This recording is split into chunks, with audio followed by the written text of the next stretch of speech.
En la vida hay cosas que nos afectan y nos llegan a desubicar de una manera que no entendemos. Para ayudarte en el estrés diario, en el Morning te damos unos consejos para tener paz interior. Muy bien, y bueno, con Danilo pues teníamos el dilema de costumbre, tradición en esta temporada. ¿Qué es? ¿Es tradición? ¿Es costumbre? Y ya saben, nosotros siempre pues tratamos de buscar a los especialistas y lujo de invitado por acá. Tenemos al magíster Walter Enrique Gutiérrez Molina, historiador del arte y catedrático titular de la Escuela de Historia de la Universidad de San Carlos de Guatemala, a quien pues ya habíamos tenido la fortuna de tener acá en cabina y que hoy nuevamente le damos la bienvenida. Bienvenido a nuestro amigo Walter. Gracias, Sharon, buenos días. Muchas gracias por la invitación, Danilo, gusto saludarlos a ambos. Gracias. Y pues siempre es un honor poder platicar un poquito acá en Alfa sobre pues tantas cosas que son a veces como que cotidianas, Exacto. Pero que de pronto se nos pierden de la vista sus orígenes, sus características, etcétera. Correcto, y es que estábamos en una encrucijada y un dilema con Danilo de, bueno, ya estamos en la recta final del año y se vienen muchas tradiciones o costumbres, pero vamos a partir desde el inicio para diferenciar qué es una tradición y qué es una costumbre, ¿verdad? Bueno, esencialmente pueden ser usadas como sinónimos. La situación acá es que una tradición tiene, diríamos, raíces muy profundas en cuanto a sus significados y la forma en que se perpetúan a través del tiempo. Por ejemplo, la Iglesia Católica tiene una larga tradición litúrgica, por ejemplo, ¿verdad? Que no es una costumbre, porque una costumbre es algo más cotidiano, ¿verdad? Nosotros acostumbramos levantarnos temprano, eso es una costumbre. La tradición pues tiene pues una raíz más profunda y explicaciones más complejas. Y ahí entra, digamos, en la tradición las creencias también, ¿verdad? Sí, evidentemente una tradición se nutre de muchas cosas. Una tradición se nutre de, pues, por ejemplo, nuestra formación de niños que nos transmiten nuestros abuelos, por ejemplo, la recién pasada fiesta del Día de los Santos y de los Difuntos, que forman parte de nuestras tradiciones. Dentro de esa tradición nosotros tenemos la costumbre de ir al cementerio, por ejemplo, ¿verdad? Y ahí entonces vemos la diferencia entre una y otra cosa. La tradición es como el sustento de esa explicación profunda del por qué hacemos las cosas, y la costumbre es un acto que se produce dentro para poder significar algo especial. Por ejemplo, la tradición de Todos los Santos es una tradición de todos los chapines, donde vamos al cementerio, y para ciertas familias la costumbre es ir a comer ahí. Exactamente. Ahí está. Exactamente. Eso podríamos decir que puede ser la diferencia, ya poniéndonos un poco más rígidos en las definiciones. Acá en Guatemala hay muchas tradiciones guatemaltecas, ¿verdad? Somos como de mucha identidad también por nuestras tradiciones, y es algo que nos arraiga con nuestras raíces.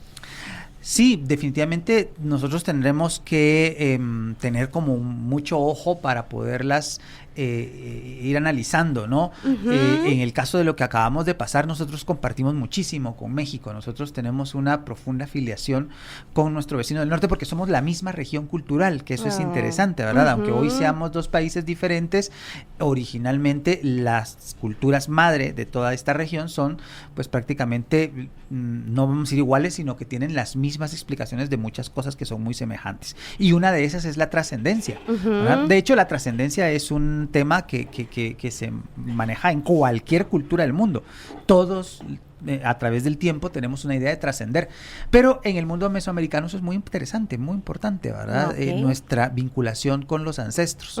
Sí. Yo siempre que hablo de este tema pongo el ejemplo de Coco, ¿verdad? De la película. Sí. Porque algunas personas dicen, no, es que Coco estaba llena de clichés, llena de estereotipos acerca de la cultura mexicana, pero cuando uno desmenuza la película y va viendo ciertas acciones en que se producen por parte de la empresa de Pixar que hace la película, pues uno se da cuenta que sí hay mucho estudio de la forma en que el mexicano entiende esa trascendencia, pero lo más sorprendente es que hay cosas que se hacen acá, ¿verdad? Hay cosas que son que están en la película, pero que por lo menos en mi caso y en muchos casos tenemos la conciencia plena de que eso se hace en Guatemala, ¿verdad? El hecho de salir a las 12 del día del 1 de noviembre con una canastita de pino, esparcirla hacia la puerta y luego echar flor de muerto, que lo vemos, en este caso Cempasúchil, lo vemos en la película, también se ve en lugares como todo el altiplano guatemalteco. ¿Qué es eso? La bienvenida, la recepción a las ánimas o a los espíritus, como lo querramos decir, que salen, tienen permiso para regresar al mundo el día 1 de enero al mediodía. Que, ojo, porque en otras culturas es el 31 de diciembre de la noche, y por eso es que existe un Halloween también. Okay. Qué interesante. O sea, como que se adoptó esta celebración americana del Halloween como para la parte final del Día de los La parte inicial, porque lo interesante acá es que el Halloween es la víspera. En realidad el 31 de octubre es la víspera del gran Día de los Santos. Y lo que pasa es que, y aquí viene lo interesante de ir amarrando tradiciones y haciendo costumbres. Ajá, me encanta. La tradición de la Iglesia Católica en la liturgia señala las 18 horas del día anterior como el inicio de la fiesta. Es decir, la víspera. Cuando nosotros decimos, ya estamos en vísperas, y uno a veces usa la palabra víspera para significar todo el día. No, la víspera es solo a partir de las 6 de la tarde. Entonces, a las 6 de la tarde del 31 de diciembre, para algunas culturas como la celta, es la liberación de los espíritus. Y cuando nosotros decimos, Halloween, 31 de octubre, noche del 31, noche de los espíritus, es porque estamos en la víspera de el día importante que es Santos Difuntos. Entonces, pues de pronto hemos escuchado que sí, que el Halloween, que malo, que aquí, que esto y que el otro, pero tampoco le buscamos el sentido que tiene. Y sí tiene. Sí, correcto. Tiene, porque hay una forma de comprender todos estos espacios que son ciclos rituales. Yo creo que también lo que podríamos hacer sería tal vez evolucionarlo a nuestro estilo, no, porque yo he visto que muchos se disfrazan de personajes de películas, y muchos de estos personajes, pues obviamente dentro de la película traen digamos que son como malos en la película. Tal vez podría ser que nos disfrazáramos ¿de qué podría ser? De personalidades que ya fallecieron. Personalidades guatemaltecas. Mira, aquí lo interesante es que esta es la parte más comercial de esta fiesta. Correcto. Porque como está tamizada por Estados Unidos, ¿sí? Entonces se ha convertido como en muy comercial. Su origen, que es un origen muy antiguo y muy respetable en las culturas nórdicas, pues también tiene un sentido religioso. Aquí el tema es cuán comercial es, que es lo que nos pasa muchas veces con la Navidad, ¿verdad? Porque la Navidad tiene un ciclo muy interesante, muy bonito, con mucho sentido, que comienza en la víspera de la Inmaculada Concepción, con la quema del diablo, que también tiene una explicación y tiene un sentido, digamos, lógico de la tradición. Ese está interesante. ¿Y cuál sería ese mensaje de la tradición de la quema del diablo? Bueno, es que la quema del diablo lo que está anunciando es un inicio de purificación. Eso. ¿Verdad? Antes decían, yo me recuerdo que las abuelitas o las mamás decían, en mi infancia, era sacar todas las cosas que ya no nos sirven, y por eso era la quema del diablo. Exacto, ¿verdad? porque pues, la creencia es que en las cosas viejas está escondido el diablo.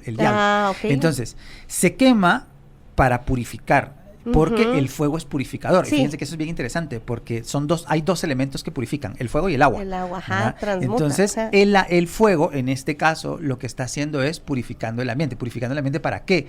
Para que al día siguiente, el 8, que es el Día de la Virgen, el ambiente esté puro, limpio, ¿verdad? De mal, y entonces podamos iniciar ese ciclo tradicional de la Navidad.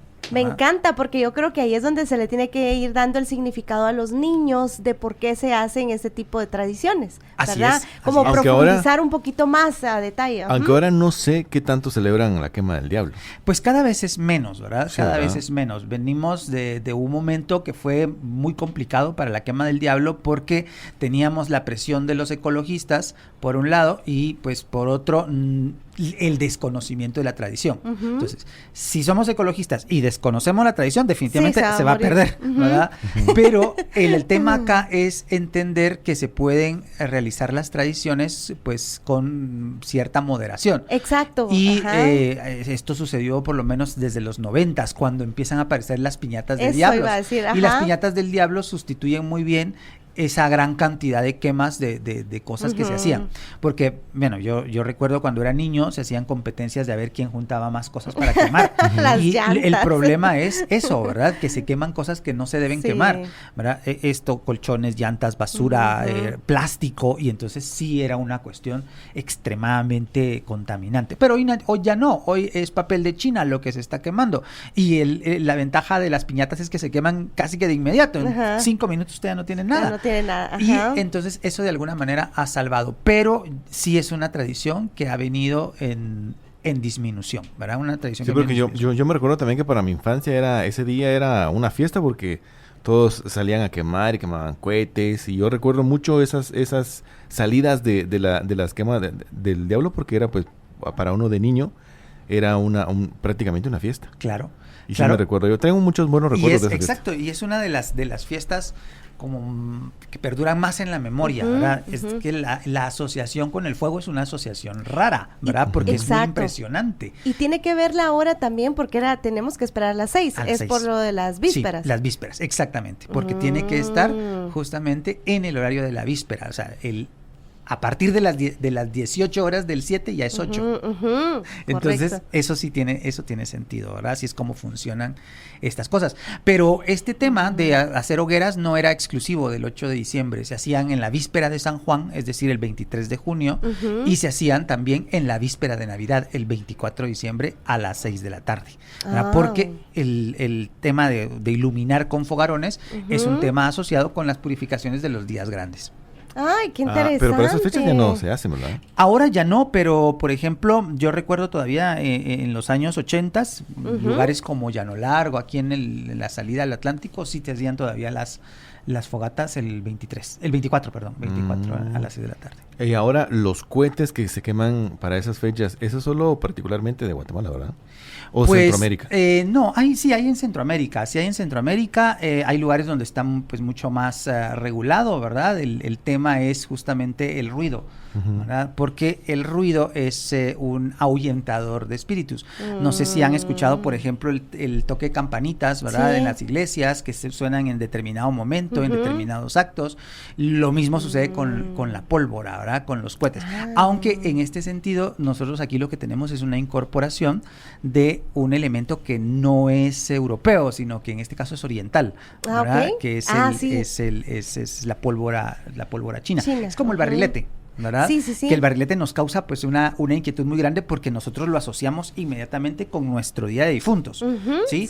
Y nosotros vemos el festival o los festivales de barriletes como algo muy guatemalteco, y efectivamente lo son, pero el origen es oriental. El origen es oriental. Nosotros no tenemos rastros ni que en la época de la colonia ni que los mayas volaran barriletes.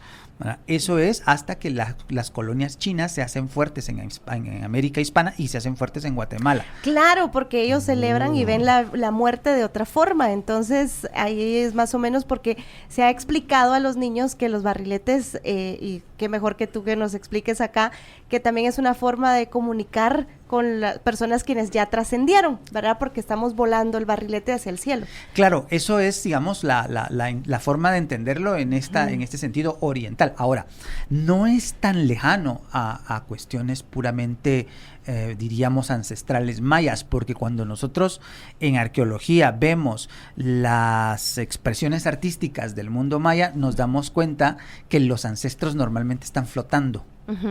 Es decir, son etéreos, están en el aire, y entonces tiene sentido asociar esa idea de volar, de estar flotando, la conexión con el barrilete, ¿verdad? Con el barrilete. Entonces, por eso de alguna manera podríamos explicar o suponer, porque obviamente esto es lo que estamos haciendo, son ejercicios de asimilación digamos, de características, que esa idea maya se manifiesta muy bien con la idea oriental, y por eso es que está muy clarito la vinculación en los pueblos maya hablantes, ¿verdad? Porque nosotros tenemos Santiago Zacatepec y Zumpango como los dos grandes lugares de la celebración de los barriletes, pero eso tiene sentido en la medida en que también son dos lugares donde hay o está muy presente la cosmovisión maya de lo etéreo, de las almas. Qué interesante, porque los colores y todo, ahorita me estaba recordando yo de la algunas actividades que hacen en China que uno veía en televisión, y los colores son muy similares a lo que se ve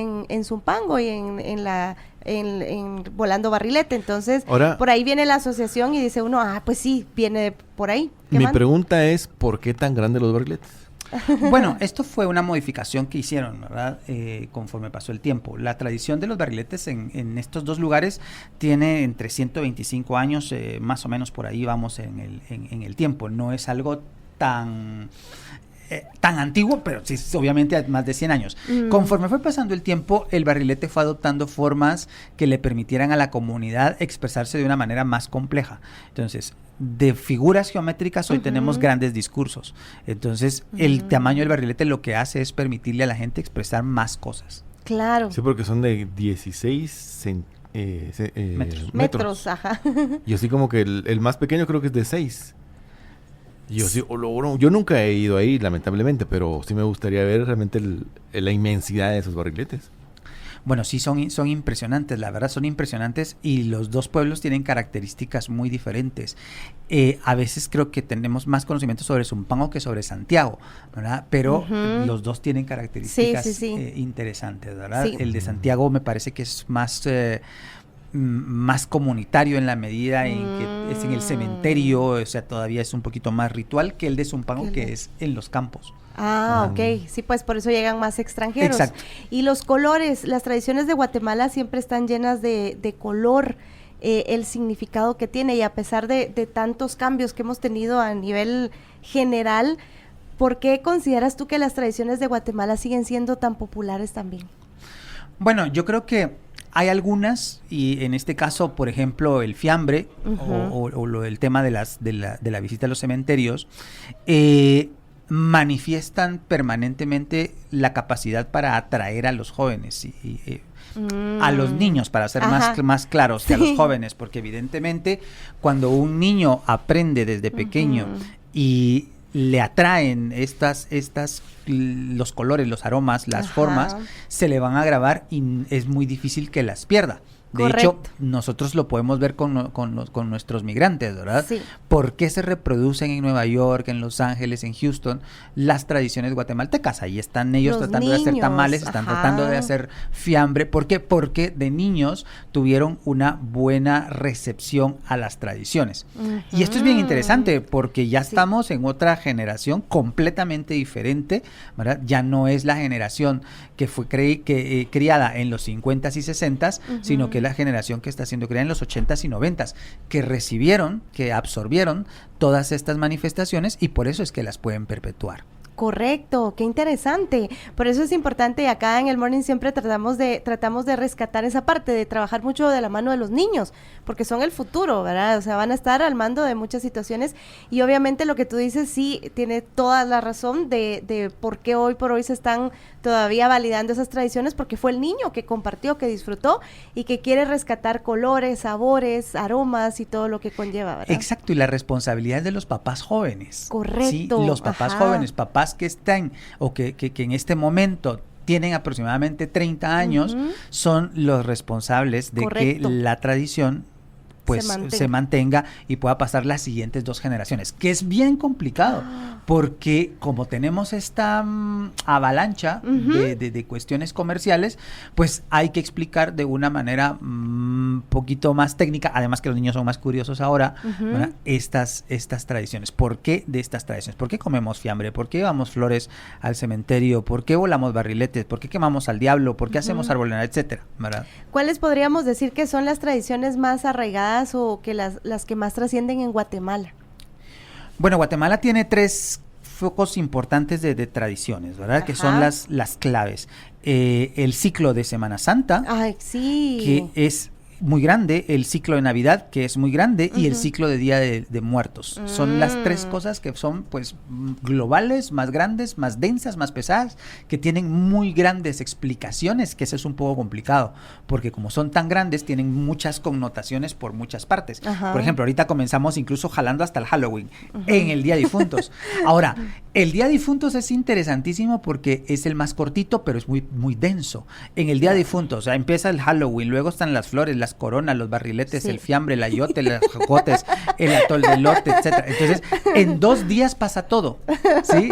Eso es muy complicado. Tienes razón. En cambio, en Navidad, nosotros tenemos un exceso de manifestaciones comerciales que hacen pensar que el ciclo es muy largo, pero el ciclo no es tan largo. El ciclo comienza el 8 de diciembre y termina el 2 de...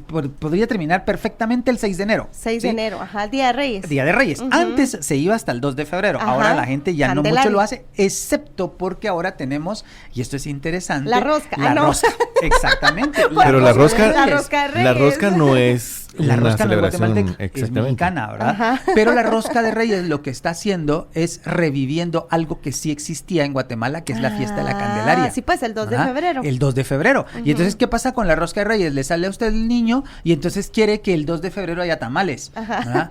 Y entonces con esto fíjense, interesante, ¿verdad? Porque en principio diríamos, pues estamos haciendo una tradición mexicana, pero el hecho de que nos estén obligando a comer tamales el 2 de febrero, porque esa es la penitencia de tener el niño, ya nos está haciendo recuperar otra, ¿verdad? Recuperar una que es guatemalteca, comer tamales el 2 de febrero porque es la presentación del niño.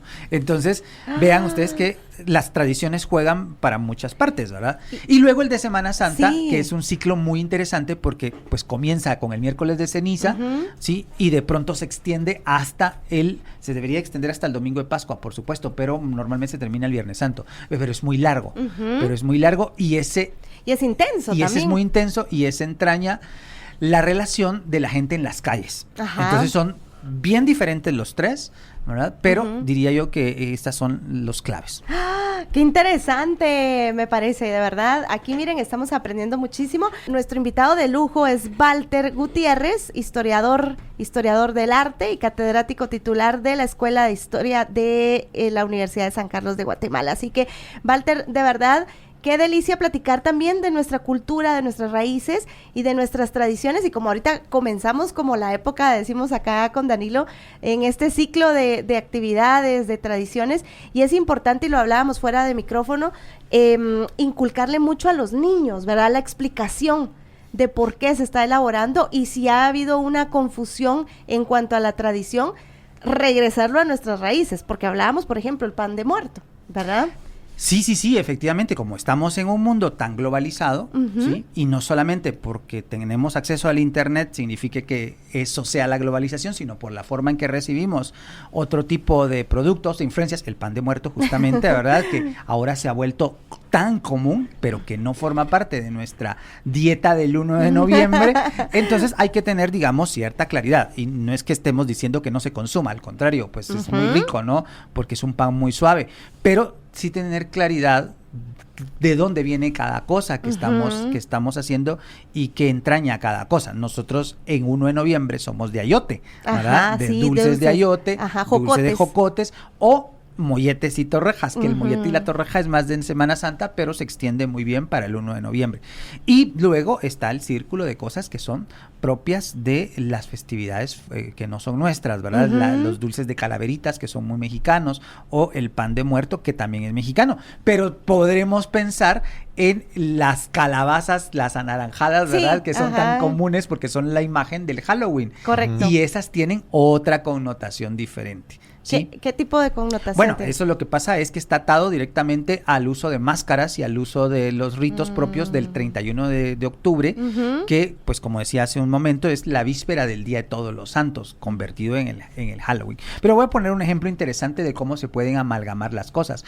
En Salcajá hay una fiesta el 31 de octubre donde la población hace sus calaveritas, convierte las calabazas en calaveras y le pone velas adentro, y entonces lo que llevan son unas pequeñas lamparitas que nos recuerdan perfectamente el Halloween, ¿verdad? La tradición estadounidense. Tiene sentido porque en Salcajá hay mucha población migrante, entonces lo ven allá, lo trasladan para acá. Ahora, la novedad es que en la noche de ese día, lo que hacen las familias es ir saliendo, y cuando se encuentran a alguien que no tiene calaverita en la mano, lo que hacen es pedirle dinero bajo una fórmula que es católico-cristiana, ¿sí? Que es, digamos, colonial, que es pedirle dinero para las ánimas del Santo Purgatorio. Y entonces estamos mezclando una tradición que pudiera parecer estadounidense de las calabazas, pero con una que tiene sentido de nuestra tradición de la veneración a las ánimas. ¿Qué es lo que hacen ellos con ese dinero? Compran más candelitas y entonces van formando una procesión de candelitas que cuando llega al cementerio lo que hacen es asegurarse que nadie en el cementerio se quede sin candelita. O sea, ningún muerto se va a quedar claro, oscuras. la luz, ajá. Exacto. Que tiene otro significado, ahí ¿verdad? ya tenemos otro significado completamente diferente. Ay, ¿verdad? qué genial. Qué bonito, qué bonito. Qué bonito. La Ajá. conocemos muy poco. Totalmente, yo no la conocemos muy conocía. poco. Ujú. Y es muy llamativa, muy interesante, y lo simpático es que junta a toda la comunidad. Y algo interesantísimo, está prohibido disfrazarse.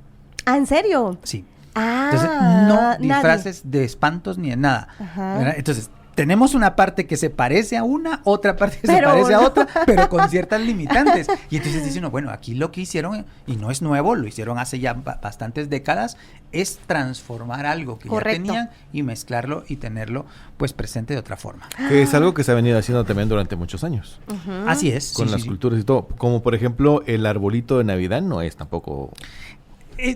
El arbolito de Navidad es un caso muy interesante porque es evidente que en Guatemala no existía esa tradición, no existía en todo el mundo hispánico. Ajá. ¿Sí? El mundo hispánico que se traslada a América en el siglo XVI no hace árboles de Navidad. Ujú.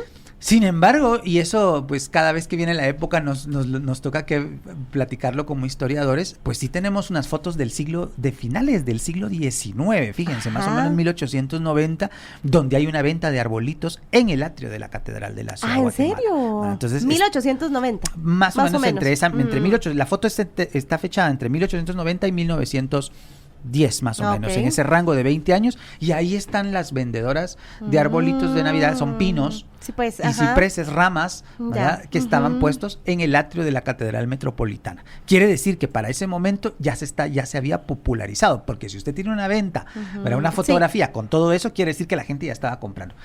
Lo que pasa es que los norteamericanos, la colonia norteamericana, empieza a hacer árboles de Navidad en el Club Americano, que estaba donde hoy es la 12 Calle y Octava Avenida, y de ahí sale el arbolito de Navidad a las casas de las personas con más capacidad económica en la ciudad de Guatemala. Es muy interesante el origen, porque se puede rastrear. Yo recuerdo que en mi casa pues siempre hubo nacimientos, no árbol.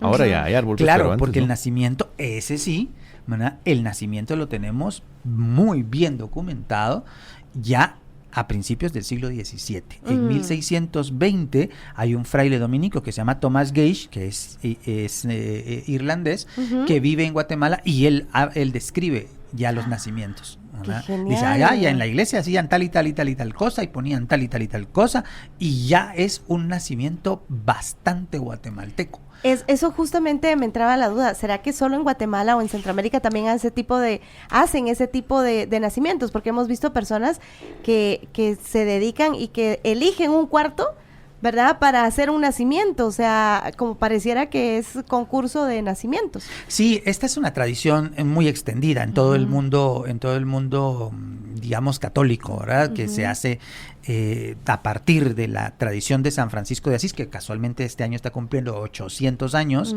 de hacer el primer nacimiento, y sale de Italia, va a España, se extiende por Portugal, ahí en Francia, y hay en todo el centro de Europa. Uno piensa, cuando dice nacimiento, pues piensa evidentemente en Guatemala, y porque nosotros hacemos muy tradicionalmente eso, pero por ejemplo los alemanes tienen una larga tradición de mercados navideños donde tienen estas figuras muy clásicas, no se diga los italianos con sus presepios napolitanos, y toda Hispanoamérica hace nacimientos. Ahora, los elementos tradicionales guatemaltecos, esos les dan características únicas al nacimiento. Nosotros no podemos concebir el nacimiento sin ciertos olores. El olor que le da el musgo y el olor que le da la manzanilla al nacimiento guatemalteco, eso es único. Navidad. ¿Verdad? Eso único. sí es único. Eso es único, ¿verdad? Eso es muy de acá, muy de Guatemala, esa combinación de esos dos aromas. Y es que eso es interesante, porque cuando uno pregunta, ¿a qué huele la Semana Santa de Guatemala? Huele a corozo. Y eso no está en otra parte. Huele a corozo. ¿A qué huele la Navidad guatemalteca? a manzanilla y musgo. Ay, qué bonito, Sí, es qué cierto. Manzanilla y musgo y a tamal. Y a tamal, por supuesto, ¿verdad? El tamal también tiene un significado. Claro, que el tamal es una cuestión tan interesante para nuestro caso, porque nosotros tenemos evidencia arqueológica de consumo de tamales desde el clásico en el mundo maya. Es decir, estamos hablando del 250 de nuestra era y nosotros tenemos vasos y tenemos murales donde se ven tamales, ¿verdad? Y están las señoras cargando tamales. Es más, el mural de Calakmul, lo que está haciendo una señora es levantando una cesta, ayudando a levantar una cesta de tamales, y la forma en que lo levanta es igual a como nosotros todavía lo seguimos haciendo en nuestros mercados. Es decir, que el tamal está presente en la vida de los guatemaltecos desde tiempo inmemorial y también de la vida mexicana. Aquí nos vamos juntos, como decía yo al principio, ¿verdad? Que tenemos un patrón cultural pues sumamente parecido porque tenemos las mismas explicaciones. Ahora, lo interesante acá es cómo el tamal pasó de ser un plato eminentemente prehispánico a convertirse en un plato de una fiesta eminentemente cristiana. Correcto. Que es la Navidad. Sí. ¿Verdad? Sí, ajá. ¿En qué momento se dio la transición? Y aquí el punto es comida ritual. Si el tamal es una comida ritual y lo que vamos a hacer es un ritual, pues queda perfecto, ¿verdad? Y entonces ya solo se incorporan algunos elementos, como pueden ser la grasa de cerdo, que le da una textura muy interesante al tamal, y que es un elemento español, se incorpora y entonces ya nos produce un plato plenamente guatemalteco. Por eso dicen los ingredientes van a marcar la diferencia porque es el tamal navideño, ¿verdad? Es el ritual de la Navidad.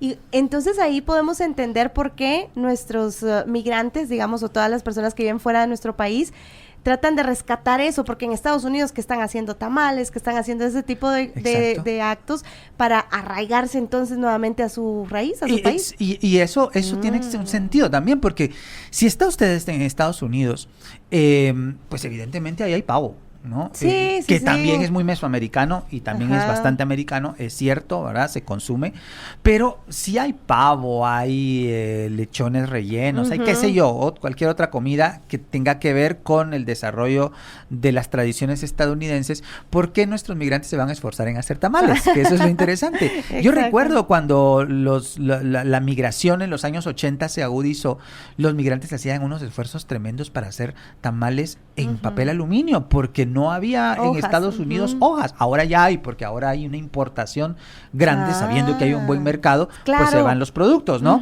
Pero en los 80s no había, y entonces yo recuerdo, ¿verdad?, que la gente me contaba, es que estamos haciendo tamales, como en hojas en papel aluminio. ¿Verdad? Y eso me encanta porque hemos visto chapines que van a Europa, que van a Estados Unidos y que llevan los frijoles, o dicen llevo para hacer mis tortillas, porque entonces ahí me está enraizando a mi tierra, a lo que yo represento y por lo cual debemos sentirnos orgullosos como guatemaltecos, ¿verdad? Sí, esto es lo que ata, ¿verdad? Esto es lo que ata, lo que usted dice. La comida, la música, los aromas son al final las cosas que pesan para sentirnos arraigados a algún lugar. Que muchas veces cuando estamos viviendo en la cotidianidad no nos damos cuenta o los hacemos de menos, ¿sí? Pero cuando no están, ¿verdad? Cuando hay un pequeño quiebre o una desvinculación, eso exactamente se extraña mucho. Pensemos en la muerte, ¿no? Cuando ya no está el papá, ya no está la mamá, ya no está la esposa, ya no está la hermana o el hijo, esto duele mucho, ¿verdad?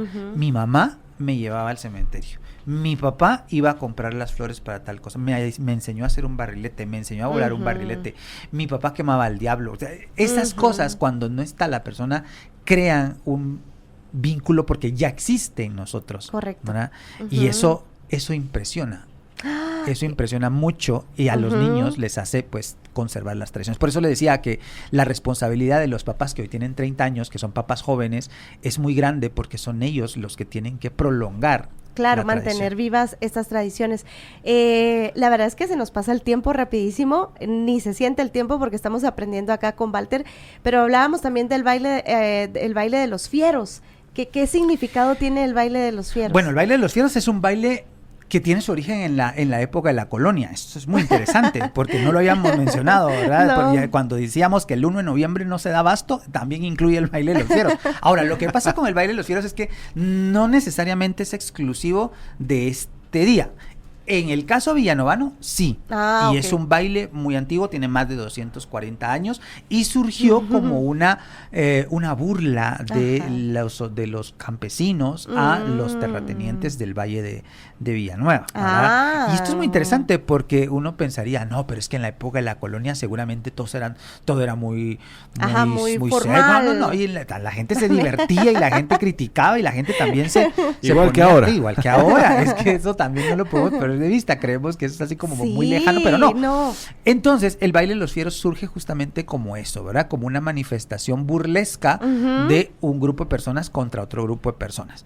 Y lo interesante es que surge como muy sano. De hecho, es una actividad muy interesante porque es una convivencia de toda la población que celebra de esta forma ese origen tan interesante de Villanueva como un lugar de cultivo, ¿verdad? Agrícola, que pues ya tiene esta tradición pues 2 veces centenaria. Hay bailes de este tipo en muchas partes. En el valle alrededor de la Antigua es muy interesante cómo podemos encontrar este tipo de bailes que no se llaman de fieros, se llaman de convites o de disfraces. Exacto, ajá. Y que están relacionados con otra fiesta, porque el baile del 1 de noviembre de Villanueva. Ese sí se llama el baile de los fieros. Es baile de los fieros, pero originalmente es un convite, porque lo que hace es recorrer lo que la procesión de la Virgen de Concepción va a hacer el 8 de diciembre. Ese es el recorrido específico. Ese es el recorrido. Entonces, ¿y por qué les dicen los fieros? Justo porque por esto, ¿verdad? Porque es una burla, ¿verdad? Es sí, pues. baile de fieros, de feos, ¿verdad? Ese es el término que se utiliza para representar el hecho de que es una burla pero el baile al mismo tiempo es un convite porque hace un recorrido que es el que va a hacer la Virgen el 7 de diciembre, perdón, no es 8, 7 de diciembre. En Villanueva es 7. ¿Y el convite es también una manifestación, un baile? Claro, porque el convite, de hecho se llama convite porque lo que está haciendo es convidando, ¿verdad? O sea, yo te invito para que dentro de tanto tiempo vengas a ver a la Virgen que va a pasar por esta parte. Entonces le podría decir a Danilo, hacemos un convite y se viene de fiero. Y entonces Danilo ya se viene disfrazado de algo. Yo confundía un poquito de los moros. Yo le decía a mis papás, vamos a ir a ver a los moros, porque siempre, ahí está, mis papás nos llevaban a ver convites y los fieros. Me recuerdo que en algún momento mi papá nos llevó y luego también lo asociaba con la danza de los moros, que esto se da muchísimo en el interior de la República. Claro, sí, la danza de moros y cristianos es una danza evidentemente de origen hispánico que está más arraigada en la población maya hablante, ¿verdad? Es donde más se extiende. Ahora, nosotros tenemos 3 tipos de danzas, bien identificadas. Las danzas de origen maya, que son danzas que todavía vienen del periodo anterior a la llegada de los españoles, por ejemplo la danza de las guacamayas o la danza de la culebra, que son danzas que todavía se hacen en las verapaces y que tienen que ver con la forma de hacerse desde antes de la llegada de los españoles. Luego están las hispánicas, que son estas, moros y cristianos. El baile de la conquista, que uno siempre le dice, uno mira plumas con espejos y uno dice moros, ¿Sí? Pero no son moros, o sea, aquí hay moros y cristianos, hay danza de la conquista, ¿sí? Y hay otro tipo de danzas, la de los viejitos, ¿verdad? Que tienen que ver con este tipo de danzas. Y luego hay otras danzas que son de origen mexicanos, como la de mexicanos o como la de los toreros, que tienen que ver con nuestro vecino del norte. Entonces tenemos 3 grupos de danzas muy interesantes. Qué interesante. Están las perdón, Danilo, ¿qué iba a preguntar? No, sí, es una pregunta, pero ya no es del tema. Bueno, solo las fiestas patronales, las ferias también son parte de la tradición guatemalteca. Claro, y ahora, fíjense, esto es interesante porque ahorita, a partir del 1 de noviembre, pues ya no hay actividades educativas, pero viene la actividad de la cosecha del maíz en el altiplano, por lo tanto ahorita se reducen las ferias, y vuelven a tomar fuerza a partir de la última semana de noviembre, cuando venga el Día de San Andrés. A partir del Día de San Andrés hasta la Candelaria vamos a ver muchas fiestas patronales. ¿Cuándo es el Día de San Andrés? El 30 de noviembre. El 30 de noviembre. A partir del 30 de noviembre, y entonces empezamos a ver que están todas las fiestas de la Inmaculada Concepción, las fiestas de Santa Lucía, la fiesta de los Reyes Magos, la fiesta de la Candelaria, porque no es época de cosecha, los niños no están en la escuela y entonces eso le permite a las comunidades organizar sus fiestas patronales. Ay, qué bonito. De verdad, yo creo que lo que nos falta es conocimiento, involucrarnos un poquito más en la historia de nuestro país para que eso nos enraíce más y que cuando salgamos o estemos dentro nos sintamos tan orgullosos de todo lo que conlleva ser guatemalteco, ¿verdad? En cuanto a comida, cultura, sonidos, o sea, hay muchísimo por sentirnos orgullosos. Así que gracias. Por acá dice, qué bonito es aprender en el morning. Saludos a su invitado, bendiciones y gracias por ser un programa diferente, son lo máximo. Gracias, Charlie, qué bonito. Gracias a ustedes por quedarse ahí y aprender con nosotros. Yo tengo una pregunta con respecto a una celebración, no sé si todavía se hace o si era parte de Guatemala, pero es el robo del niño en el nacimiento. ¿Esa sí es de acá? ¿Ya no se hace? Sí. Esta tradición es muy interesante. Se hace todavía. Es una tradición hispánica, ¿verdad? No solamente es guatemalteca, pero podríamos decir que es de las que todavía se tomaban como algo particular nuestro, ¿verdad? El hecho de entrar a las casas, llevarse al niño y después anunciar la devolución del niño para la Candelaria, ¿verdad? Otra vez para la Candelaria. Ahí quien se robaba el niño tenía que pagar una fiesta, ¿verdad? Para devolverlo. Yo tengo muy presente eso que usted me acaba de preguntar, porque cuando era niño se robaron el de la casa de mi papá en Quetzaltenango, y quien se lo robó nunca tuvo dinero para devolverlo y lo devolvió hasta los 3 años. ¡No puede ser! Pero yo pensé que cuando lo devolvían, el dueño de la casa era el que hacía la fiesta. No, el que se lo robó tiene que hacer o sea que el que se lo va a robar sabe que cuando lo devuelva va a tener que hacer fiesta. Tiene que hacer la fiesta, en realidad. Las posadas también, pues yo las había visto en México, ¿verdad? Las posadas que ahorita vienen, creo que inician 15 de diciembre, 16, ¿no? 16 de diciembre. Sí. ¿Por qué empiezan el 16 de diciembre? Porque, bueno, aquí tendríamos que tener en cuenta que la posada es una novena, ¿sí? Ese término de novena, que también siempre nos causa interés, porque son 9 días, ¿verdad? Los 9 días son 9 días preparatorios, ¿verdad? 9 días preparatorios de difuntos, 9 días preparatorios para una fiesta, 9 días de preparación para Navidad. Entonces, la diferencia es que esta es una peregrinación, no es en el mismo lugar todo el tiempo. Correcto. Y tiene sentido porque lo que está reviviendo es la peregrinación o el caminar de la familia de José y María de Nazaret a Belén. Correcto. Y entonces se van haciendo ciertas estaciones. Es una tradición muy antigua. Por eso es el canto en la puerta. Por eso es el canto en la puerta. Que aquí también, otra vez, el tema mexicano, usted lo acaba de decir. Sí. Nosotros cantamos la versión mexicana. Sí. En el nombre del cielo, Solis. Exactamente, posada. Esa es la versión mexicana. ¿Y cuál sería la Hay una versión guatemalteca, hay un canto de posada guatemalteco, pero lo interesante de nuestro canto de posada es que es muy triste, es muy nostálgico. Entonces la gente tiene más presente además que se popularizó mucho, ¿verdad? Porque se recordarán ustedes que lo grabaron las gentes de Fonovisa, o no me recuerdo. Sí, Fonovisa, muy bien. En los años 90, 80s o 90s, no recuerdo. Y entonces se volvió un éxito. Correcto, ¿verdad? En aquel entonces, yo creo que era Yuri la que cantaba. Era Yuri, Tatiana, el nombre. Sí, venían varios éxitos. Entonces, eso hizo que se repopularizara la versión mexicana. Pero la posada es totalmente hispanoamericana, es decir, se hace en España, se hace en América Latina, y también tiene sus propias características. Y en Guatemala tiene una que es infalible, que es la bendita tortuga. El tucuti. Exacto. Eso sí es nuestro. Ese toque, y es que es inconfundible, porque o sea, es increíble. Yo a veces le pregunto a mis estudiantes que pues tal vez no tienen ningún conocimiento, pero saben que ese sonido es un sonido navideño. Y eso es interesantísimo porque ese elemento no es guatemalteco, no es español, ¿verdad? Ese elemento es puramente mesoamericano. En este caso maya. Sabemos nosotros que los mayas usaban caparazones de tortuga para hacer música. Y es interesantísimo cómo ese instrumento pasa, así como hablábamos del tamal, cómo pasa el instrumento directo a la fiesta. Y no hay posada sin tortuga.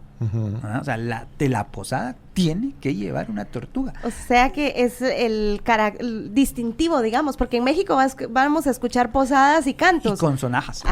O chinchines. Pero acá, yo no sé ahora, pero mis sobrinos, yo no los veo en posadas, pero en mi infancia eran muy esperadas las posadas porque sabíamos que a donde iba la posada iba a haber tamalito chipilín, iba a haber tamal, iba a haber ponche. Y al final, en la última, en la casa que quedaba, que era supuestamente la que organizaba todo, hacían una fiesta de discoteca y llegaba música y todo. Obviamente eso ya es otra cosa, pues, pero siempre, la última siempre lo celebraban con una fiesta. Exactamente. Y ahora tenemos otra cosa interesante. No había piñata. Ahora hay piñata porque ¿quiénes hacen piñata? México. ¿Verdad? Sí. La piñata, en México la piñata es muy importante porque por eso son los picos, ¿verdad? Sí, que son los ajá. pecados capitales y hay que quebrarlos, hay que quebrar los esos pecados, son los ese pecados. es el asunto. Entonces, de ahí se nos cuela la piñata, porque la posada guatemalteca no tiene piñata. No tiene piñata. ¿Verdad? No tiene piñata, tiene comida. Y lo interesante es que, cabal, como usted lo dijo, las 8 anteriores no dan una cosa muy elaborada. En la última se daba algo elaborado. En las anteriores lo que se daban eran frutas, ¿verdad? Se tomaba un atol, se tomaba un caliente, ¿verdad? Pero sí. no se daba algo muy elaborado. Hasta en la última se daba algo más elaborado. Entonces, la posada también es uno de esos elementos que uno dice vale la pena conocer para poder seguirlos manteniendo. A mí me llama mucho la atención que uno se encuentre posadas en carro, ¿verdad? En esos tiempos, Es ¿verdad? cierto. Ahí van pi, pi, pi, pi, pi, pi, ¿Y En cómo que carretera. van imitando las bocinas? Sí, las tortugas. ¿verdad? Qué hasta bonito. ese ritmo es también El característico. ritmo es característico. La corona de Adviento también, por aquí me mencionan, la corona de Adviento también es parte de Sí, la corona de Adviento es otro elemento interesante. Ese es muy católico, ahora ese es muy muy del cristianismo. Ese no es, digamos, tan complejo como estos otros, porque evidentemente lo que tiene es un sentido de integración familiar, pero hacia lo religioso. Correcto. Hacia lo religioso, ok. perfectamente religioso.